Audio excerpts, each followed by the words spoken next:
Monopolar bleeding को investigate करना है तो सबसे पहले तो ये है कि भैया ट्रांस विजाइनल अल्ट्रासाउंड करो, और अगर एंडोमेट्रियल थिकनेस 4 मिलीमीटर से कम की है तो फिर तो कैंसर अनलाइकली है, बाकी कुछ टेस्ट कराने की जरूरत नहीं। लेकिन अगर 4 मिलीमीटर से ज़्यादा है तो आपको वो हिस्ट्रोस्कोपी करानी पड़ेगी, या तो लोकल एनेस्थीसिया में करो या भैया जनरल एनेस्थीसिया में करो।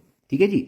अच्छा, द हिस्टोलॉजी रिपोर्ट है, फिर वही देखना है कि ग्रेडिंग कैसी है, और टाइप 1 है। रिस्क ऑफ प्रोग्रेशन जो एंडोमेट्रियल कैंसर की होती है वो करीब 25 से 50% हो रही है, तो इसलिए इसको तो ट्रीट करना ही करना है, वरना भैया प्रोग्रेस करेगा ही करेगा।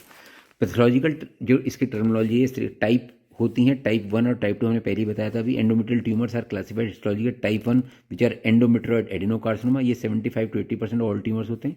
और टाइप 2 होते हैं हाई ग्रेड सीरियस और क्लियर सेल ट्यूमर, जिनकी प्रोग्नोसिस बड़ी खराब होती है। हिस्टोलॉजिकली इनको low grade two high grade में करते हैं, जो ग्रेड 3 होते हैं वो बड़े एग्रेसिव होते हैं। ठीक है जी। Extent of the disease stage by MRI, और अगर पेशेंट को हाई ग्रेड ट्यूमर है तो उसका सीटी स्कैन, एब्डोमन, चेस्ट सब कुछ करना पड़ेगा।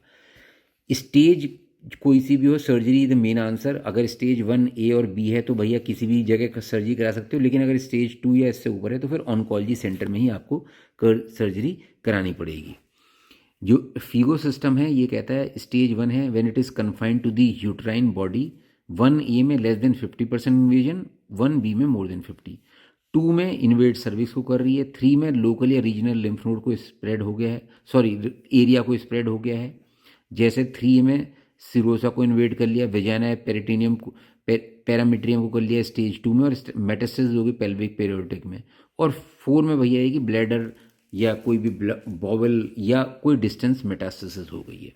Surgery the mainstay of treatment for endometrial cancer, the extent of surgery depends on several factors including grading and stage of the disease and the patient's comorbidities. Standard surgery is total hysterectomy and removal of both fallopian tubes and ovary, bilateral salping जो oophorectomy जिसको बोलते हैं. This can be performed abdominally or laparoscopically, total vaginal assisted or robotically. If the MRI suggests cervical involvement, a modified radical hysterectomy is performed, which also removes a cuff of vagina, paracervical and parametrial tissue to ensure adequate excision of the margins.